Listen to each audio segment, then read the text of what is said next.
How's it going? I'll be happy to answer any questions that I can. Hey, Jon, I think you were in your 7th year as a coach when you were Drew Brees' age. What's allowed him to be so productive this late in his career? I think his ability to want to do it at the highest of levels every year. A lot of guys, they get a little bit older, they lose interest in it. Perhaps they don't relate to the young crowd like they used to. It's just amazing the effort that he continues to put into it. I think it starts there physically, mentally. He's always into it at the top of his game. He sacrifices more than people realize. And he is one of the all-time top 4 or 5 competitors I've ever met in my life. And that's about the best compliment I could give anybody.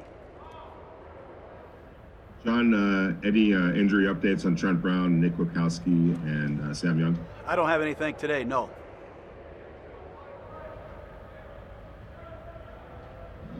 Hey, Jon, obviously there wasn't preseason. It was a different sort of training camp. It's only week 1, but what did you learn about your team on Sunday, given the comeback and overcoming injuries and all the adversity? Well, we have a long way to go. There were some good things that we did. There's some things we got to do a lot better. But I really like the next man up mentality. Every coach says it. We showed a lot of poise, I think, in a tough place. There's a hot, humid feel out there that we weren't really used to. We were quarantined in a hotel for 2 days. It was a 10 a.m. kickoff on our body clock. We had the lead, we fell behind, but we showed some mental toughness, and that's what I'm most proud of. We got a mentally tough group of guys. Hey, Jon, can you take us back to some of your early memories of Monday Night Football as a kid growing up and as a football fan? It was almost like it was must-see TV. You had to be home on Monday night to watch Cosell and those guys and Dandy Don and all that. Do you have a couple of early memories? And just after all these years, it is still must-watch TV. Yeah, well, I was a big football fan. My dad was a coach, so I got to stay up and watch the halftime highlights. That was always my favorite thing, the music. The traditional Monday Night Football theme. I fought that at ESPN. I don't need all this new guitars and all these new beepers or whatever they're putting on. I like the old Monday Night Football anthem to highlights with Howard Cosell doing them. That was my Monday night I look forward to. That's what I remember the most. Jon, real quick back to Brees, even at his age, and they've done a better job numbers-wise in protecting him. As you've seen him get older, obviously he's not that fleet of foot, but what allows him, to escape more, danger than you might think of a guy at his age? He's like a race car driver. Some of these guys can drive up to 200 miles an hour and handle a car. It's a physically exhausting thing to do, but he's just back there. He has an incredible amount of experience and presence in the pocket. He just knows where everybody is. He knows how to get out of trouble with protection changes, throwing the ball away. He's just got a rare amount of experience and pocket quickness, and it's a hard combination to beat. Hey, Jon, you've had a couple of injuries at linebacker between Tanner Muse and Nick Witkowski. How confident are you in the depth that you do have remaining at that position in particular? I'm a confident person. I'm a confident guy. Doesn't mean I'm going to break even while on a golf course, but I'm confident that I can get a par. I'll just say I'm confident.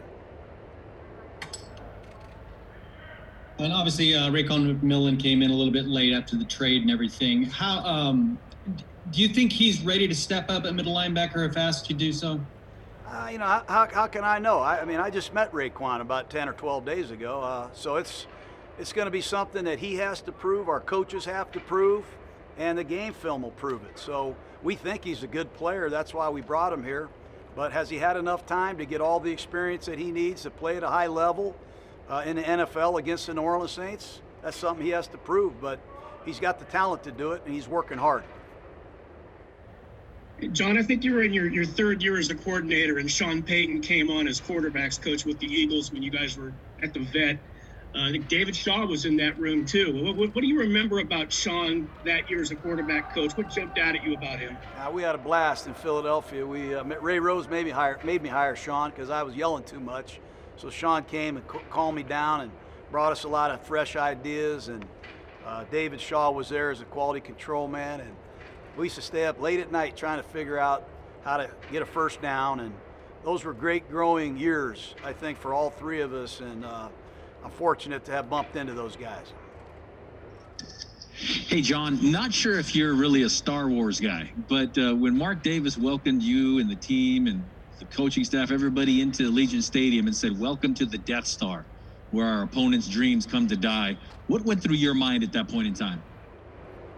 What went through my mind didn't go through your mind, obviously. I think it's a cool name for our stadium. I don't give a damn about Star Wars. That's what we're calling our stadium, and I don't care what anybody else thinks. It's a cool stadium. It's a great name, and we just got to play good when we're in there. Jon, this is Hondo Carpenter from Sports Illustrated. Obviously, from field level, you can't see anything, and I'm just curious, after watching film going into week 2, is there something that you were pleasantly surprised over that you didn't get to see from field level? Like I said, just 3 penalties. You know, I was really pleased with that for the first game that we played. I mean, we had very little full speed action. We had 3 penalties. We had no turnovers. We had as good a balance as we've ever had. We had 30 runs, 30 passes, and 9 different receivers. And we scored points and won the game in the 4th quarter. So those are the things that, you know, I think are positive. And we had some first-year Raiders get their first look in silver and black. It was cool. Jon, Tom Archdeacon here from Dayton, and I got kind of an offbeat question. Monday night you'll be on one side of the field, Adam Troutman, tight end for Saints on the other, both Dayton football players, a rarity for NFL football. 2 things. I wondered if I don't know, you still, after all these years, you hold your Dayton ties special, and I know you met Troutman in the pre-draft camps, and if you were proud of the kid and what you thought of him. Yeah, I'm really proud to be a Dayton Flyer. Really proud of their basketball team. I wish they could have won the tournament, but really great experience. I met some of the best people and best teachers. Got to play for a Hall of Fame coach in Mike Kelly, and I still talk to the Flyers. I was on Zoom with the Flyers just about a month ago with Rick Chamberlain and the guys, and I just wish these athletic directors and I wish some of these presidents would let the kids play again. I know the coronavirus is still a problem, but proud to be a Dayton alum, and I hope the best for all those guys. 2 more questions, guys. Jon Gruden from Raiders.com. Of course, you know that Drew Brees is a cerebral pocket quarterback. So what are you expecting in terms of the intensity level that you want to see from your defensive line? Well, it's going to be the greatest challenge there is. This guy's the best. This guy's thrown for more yards than anybody that ever played the position. So it'll be a challenge. Playing conditions will be perfect. But he's not the only problem. They went 5-0 without Brees. They got Taysom Hill and Kamara, and they got Murray, and they got Jared Cook. We got to stop their offense and slow down their defense. But it'll be a big challenge for us. They're a great team. Great. Thank you, Coach. All right, guys.